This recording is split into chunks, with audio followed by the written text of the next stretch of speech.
Oliveira, el rey de la lluvia. Arbolino logra la victoria a medias. Foggia gana, pero Guevara ya tiene bola de partido en Australia. Soy Alberto Sánchez y esto es Drive Thru.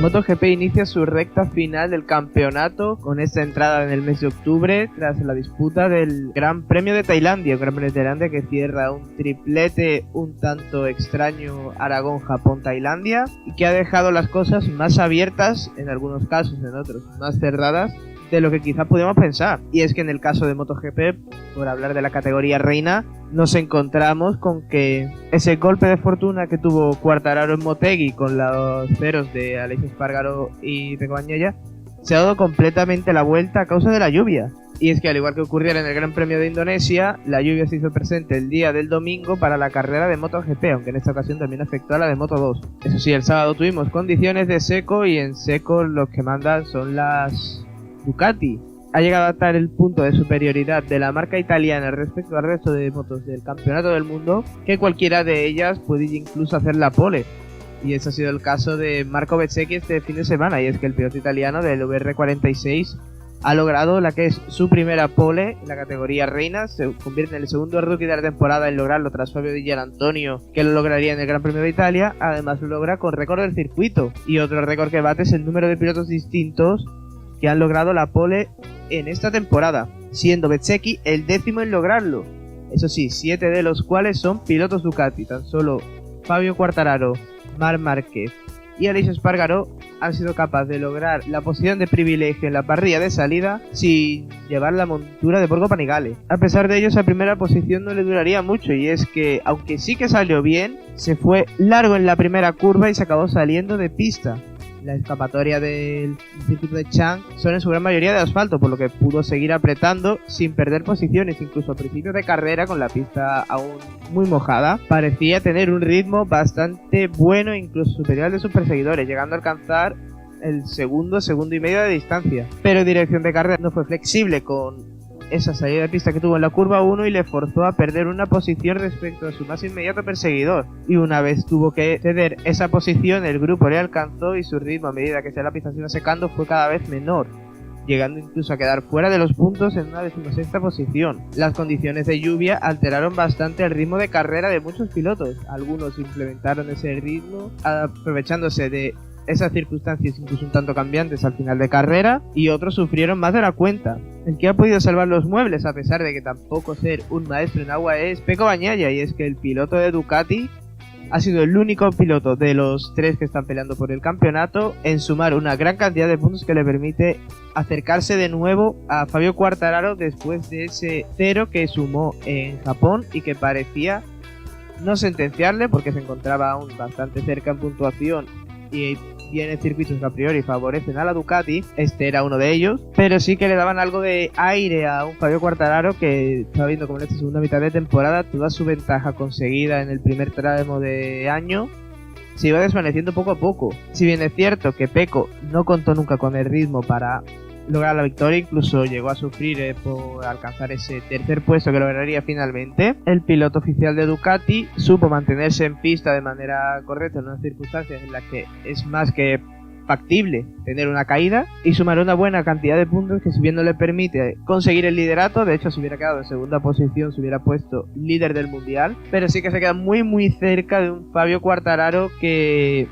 le volvimos a ver sufrir en lluvias, y en Indonesia sorprendió con esa segunda posición tras Miguel Oliveira, en unas condiciones en las que siempre había sufrido bastante el piloto francés. En este caso todo pareció volver a la normalidad, y es que el piloto de Yamaha, aunque quizás estas condiciones beneficiaran un poco más a su moto, ya que la diferencia mecánica con la Ducati no se notaría tanto, en el caso del rendimiento del piloto de Niza sí que fue clave para el devenir de la carrera. Y es que prácticamente se pasó en la totalidad de la carrera sin contar las primeras vueltas, ya que partía en una posición tampoco muy alta, pero sí en ese top 10. Con la lluvia y no querer arriesgar, fue cayendo posiciones hasta que cayó fuera de los puntos, y a pesar de que poco a poco se fue secando la pista, nunca consiguió encontrar ese ritmo, esa velocidad que le permitiera adelantar a otros pilotos y llegar a sumar puntos. Nuevo cero en ese triplete que suma el Fabio Quartararo, 2-0 sumados al de Aragón, que pueden sentenciarle de cara a conseguir ese segundo campeonato consecutivo. Aleix, por su parte, tampoco encontró el ritmo en lluvia, algo raro en él, ya que por ejemplo logró su primer podio en MotoGP en condiciones de lluvia en Aragón en 2014, pero parece que la Aprilia en agua no funciona del todo bien, y tanto él como Maverick Viñales se encontraron rodando en esa duodécima posición durante toda la carrera sin tener posibilidades de remontar, que a diferencia de Fabio sí que sumó puntos, recorta un poquito al piloto francés después de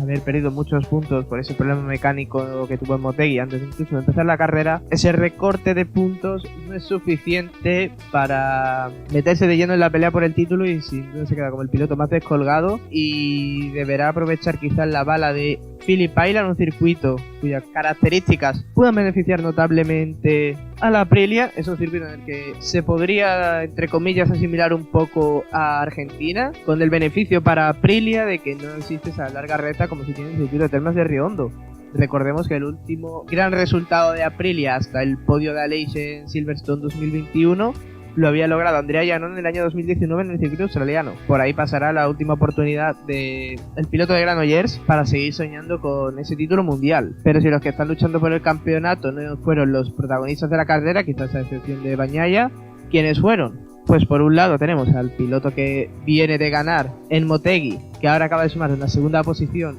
y que sin comerlo ni beberlo se mantiene vivo en la lucha por el campeonato en una posición bastante lejana. Empata puntos con Enea Bastianini. Es Jack Miller, el piloto australiano de Ducati, que el año que viene pilotará para KTM. Ha terminado este triplete de la mejor manera posible, con una victoria y un segundo puesto, y peleando incluso por la victoria con el piloto al que sustituirá la próxima temporada. Y es que si hay alguien que parece que se ha encontrado muy cómodo en estas condiciones de agua y en esta región concreta del mundo, en el sureste asiático, es Miguel Oliveira, que logra la segunda victoria de la temporada, la segunda también para KTM. El piloto portugués, que el año que viene llevará una Aprilia satélite, ya demostró en Indonesia que en agua es un piloto que sabe manejarse, y lo ha vuelto a demostrar en Tailandia. 2 carreras disputadas en agua, 2 carreras disputadas en la región de Indochina, 2 victorias para Miguel Oliveira. Quién sabe si se repiten estas condiciones en Sepang podamos ver un triplete histórico para KTM y para el propio Miguel. Honda, por su parte, mostró un papel más que decente, aprovechándose también de que el agua iguala un poco más las condiciones. Tanto Marc Márquez como Alex Márquez estuvieron bastante tiempo rodando en cuarta, quinta posición. Finalmente acabaron cayendo algunas posiciones a medida que la pista se iba secando, puesto que la Honda es notablemente inferior este año a las otras monturas del Campeonato del Mundo de MotoGP, pero aún así buena carrera para la marca del Ala Dorada en una temporada bastante complicada para ellos. Pero si hay una marca de la que hay que hablar ese fin de semana, y es por lo sucedido entre Johan Zarco y Pecco Bagnaia, es de Ducati, y es que parece que por fin la marca italiana ha decidido poner en práctica las órdenes de equipo. Bueno, en este caso las órdenes de fábrica, ya que en el último tercio de carrera vimos al piloto francés del equipo Pramac rodar como el piloto más rápido en toda la pista, y por un momento se llegaba a pensar incluso que podía acercarse lo suficiente a Miguel Oliveira para pelearle la victoria y lograr así la que sería su primera victoria en MotoGP. Sin embargo, lo agresivo que lo vimos en los adelantamientos a los pilotos traseros, a Alex Márquez, Brad Binder, propio Marc Márquez, una vez llegado a Pecco Bagnaia, vimos que eso cambió totalmente. El piloto francés no quiso arriesgar en ningún momento, incluso en determinados momentos de las últimas vueltas daba incluso la sensación que lo único que hacía era defender a Pecco de posibles ataques de un Marc Márquez, que también terminó la carrera con un buen ritmo. La actuación de Zarco hace pensar que hubo órdenes desde arriba para favorecer a Bagnaia, lo cual abre el debate de si son correctas estas órdenes dentro de la fábrica. Que existan órdenes de equipo es algo más normal, lo hemos visto también en otras categorías del motorsport, pero quizás sí sea algo más raro eso de que un equipo privado acate órdenes de la fábrica que le suministra las motos para competir. También es cierto que Johan Zarco tiene contrato directo con Ducati, no con Pramac. Quizás incluso destaque más por el hecho de que han existido órdenes de fábrica pero no de equipo, y es que Jack Miller acabaría por delante de Pecco Bagnaia, también seguramente debido al hecho de que Miller estuvo peleando la victoria con Oliveira hasta el final, de haberse descolgado quizás en la falta de 3-4 vueltas era más que probable pensar que Miller le acabaría cediendo la posición a Bagnaia para que este saliera de Tailandia como líder del mundial. Un liderato del campeonato que está más disputado que nunca en la categoría intermedia, la categoría de Moto 2, la categoría que más se vio afectada por la lluvia que hizo acto de presencia a media mañana en Buriram. Y es que a falta de escasos minutos para dar inicio de la carrera, cuando todo estaba planeado que iba a suceder con normalidad, se tomó la decisión por parte de dirección de carrera de recortar la prueba en 10 vueltas, de 26 a 16, puesto que se avecinaba una tormenta que podía alterar el final de la carrera, forzar una bandera roja. Esa previsión de lluvia, podríamos decir que entre comillas falló, ya que se adelantó más de la cuenta. Y un par de minutos antes de comenzar la warm-up lap, empezaría a llover en el circuito tailandés, con lo que muchos pilotos rápidamente cambiaron las gomas y los reglajes de la moto, reglajes de lluvia, y a algunos pilotos incluso les pilló por sorpresa y tuvieron que entrar en boxes para hacer ese cambio. Lo que comenzó en esa vuelta de formación, incluso en la salida, con una lluvia fina pero progresivamente en aumento, se iría convirtiendo con el paso de las vueltas, incluso ya a partir del paso por la curva 2, en un auténtico torrente de agua. Y es que la primera vuelta se convertiría en un caos, puesto que de golpe y porrazo la pista se empapó de manera que los pianos eran prácticamente impracticables, se formaron charcos bastante contundentes y muchos pilotos acabaron yendo al suelo. Uno de esos afectados sería el piloto local, que además partía desde la pole, Songkhya Chantra, ganador del Gran Premio de Indonesia de esta misma temporada. Llegaba a Tailandia después de un 0 en Motegi y tener una segunda mitad de año complicada, sobre todo a raíz del Gran Premio de Austria, donde peleó con la victoria con su compañero Ai Ogura. Llegaba a casa muy motivado, sabiendo que tenía moto para competir y estar arriba, y lo demostró en clasificación logrando la pole. Sin embargo, en carrera, a pesar de que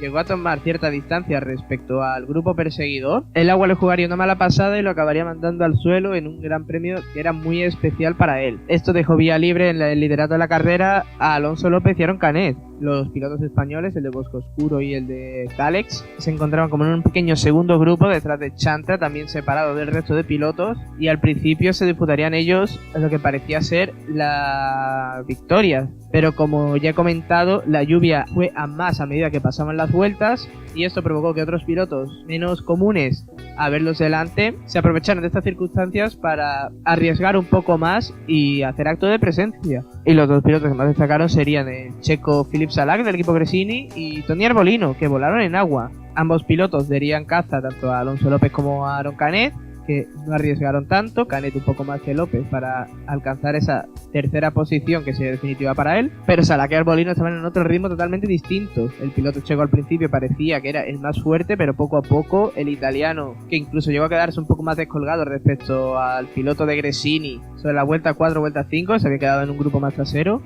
A medida que la lluvia iba a más, su ritmo iba incrementando mucho, hasta tal punto que daría caza a un Salak que llegaba a sacar incluso 3 segundos a Aron Canet, y no solo lo alcanzaría, sino que le rebasaría. Los líderes del mundial, por su parte, no quisieron arriesgar ante estas condiciones tan críticas para ellos. Tanto Augusto Fernández como Ai Ogura, aunque hubo distancia entre ellos, se encontraban en dos grupos distintos, terminaron uno por delante de otro, el japonés por delante del español, apretando un poquito más un campeonato que, de haberse completado el número total de vueltas, hubiera llegado a las últimas 3 carreras del campeonato empatados a puntos. Pero eso no sucedió, ya que en la vuelta 9, con el aumento aún más de las precipitaciones, se decretaría una bandera roja que se esperaba que fuera temporal y que se reanudara la carrera en una carrera sprint, como ya hemos visto en otras ocasiones, a 5 vueltas. Pero cuando todo estaba dispuesto para relanzarse, porque había parado la lluvia y parecía que las condiciones ya eran algo más practicables, en esa warm-up lap para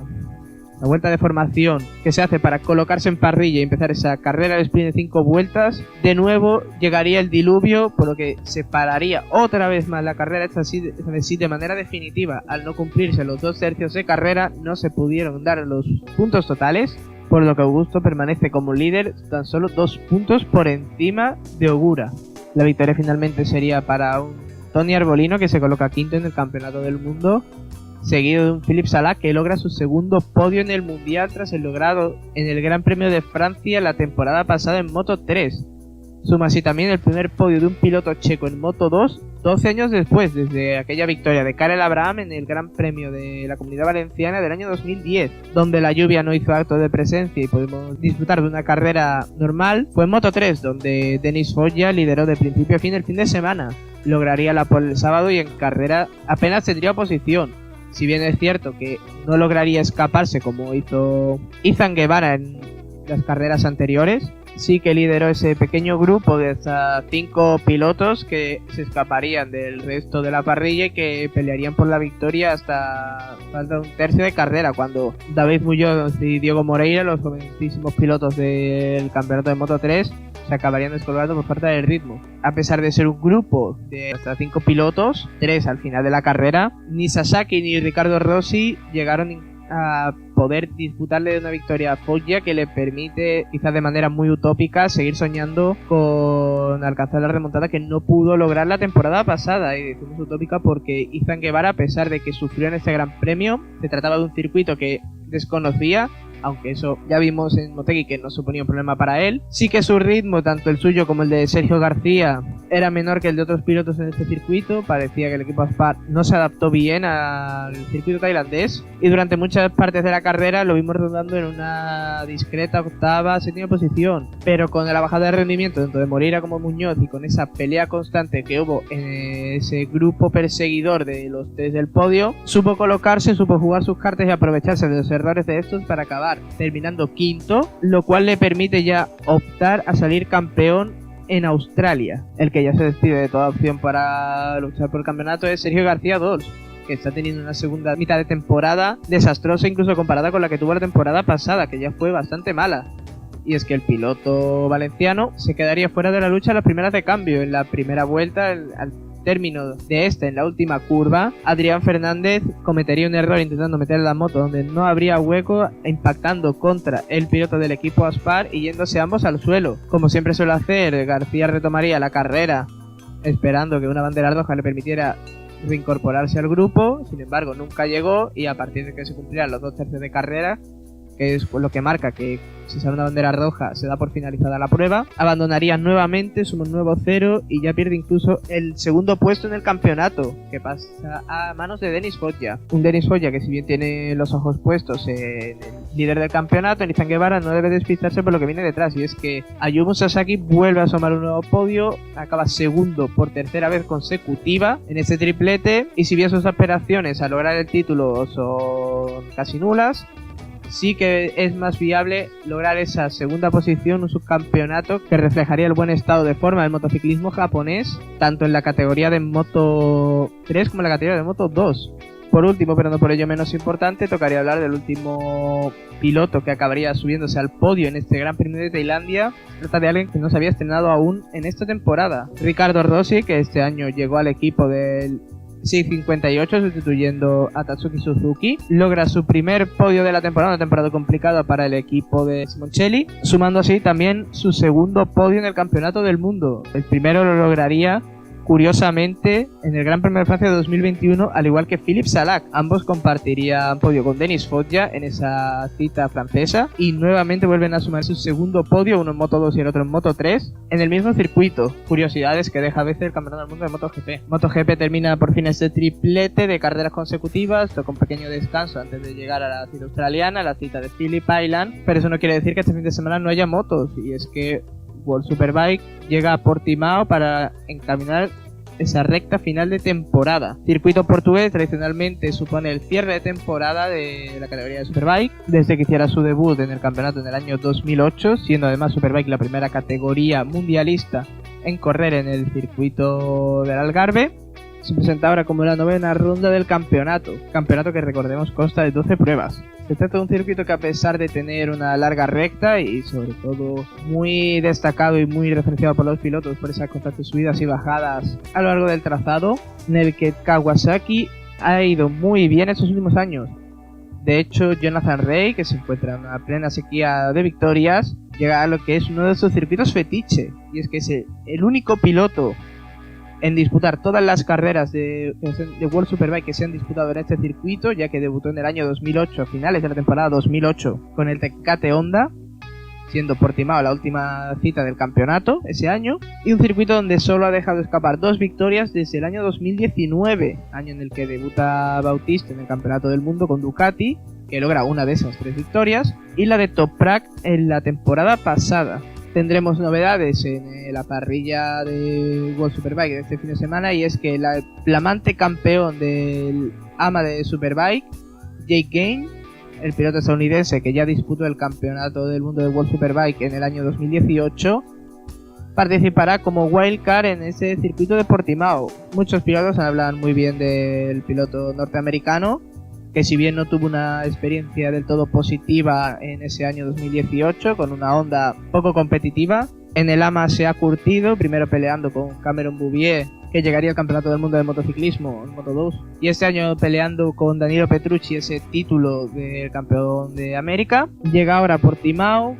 una oportunidad que le va a dar Yamaha para mostrarse ya no solo a los ojos del público estadounidense, sino también a los ojos del mundo entero, y demostrar que puede tener un hueco en el futuro en esta categoría. El que sí tendrá un hueco en el futuro, porque ya está confirmado como piloto oficial del equipo GRT para la próxima temporada, es Dominik Aegerter, el piloto suizo que viene de ganar el campeonato la temporada pasada y que este año se encuentra disputando el título, y como primer clasificado del campeonato sustituirá a Kota Nozan en el equipo GRT y hará compañía a Remy Gardner. Su lugar en el Tenkate Yamaha en Super Sport lo ocupará por su parte un piloto que abandona el campeonato del mundo de motociclismo para recalar en el campeonato de World Superbike. El español Jorge Navarro llega a la segunda categoría del campeonato de las motos de serie. En un cambio de aires quizás sea necesario para él, desde que incluso llegara a disputar un poco el título de 2019, siendo una de las revelaciones con su speed-up, logrando varios podios. Desde ese 2019 no ha vuelto a ser competitivo en Moto2. Este año sí lograría subir al podio en una ocasión, pero en la gran mayoría de las carreras o se encontraba muy atrás, o cuando se estaba adelante peleando incluso por podio se acababa yendo al suelo. Esperemos que este cambio de aires le suponga un reinicio mental, le libere un poco de esa presión que parecía tener estas últimas temporadas en Moto2, puesto que las cosas no le terminaban de salir, y volvamos a ver al Jorge Navarro, que parecía que podía ser un piloto bastante importante cuando en Moto3 lograba victorias. Pero eso ya lo veremos el año que viene. Lo que tenemos inmediatamente es la ronda portuguesa, la segunda ronda portuguesa de la temporada, que arranca el viernes con los libres 1 de World Superbike a las 10:30, los libres 2 serán a las 3 de la tarde. Por su parte el sábado tendremos libres 3 a las 9 de la mañana, la clasificación, o la Superpole, mejor dicho, como siempre a las 11:10, la carrera 1, la primera carrera del fin de semana, a las 2 de la tarde. Domingo, warm-up, 9 de la mañana, como los libres 3. La carrera corta del fin de semana, la Superpole Race a las 11 de la mañana. Y como cierre, la carrera 2, la segunda carrera larga, a las 2 de la tarde. Jonathan Rea llega a uno de sus circuitos fetiche, queriendo revocar un poco esa mala dinámica que lleva trayendo estas últimas carreras. Incluso quizás apretar un poco el campeonato y soñar con recuperar el trono perdido la temporada pasada, mientras que Álvaro Bautista intentará aumentar aún más su distancia al campeonato y dejar ya prácticamente cerrado su primer título en la categoría. Lo veremos este fin de semana. Hasta entonces, a seguir dando gas.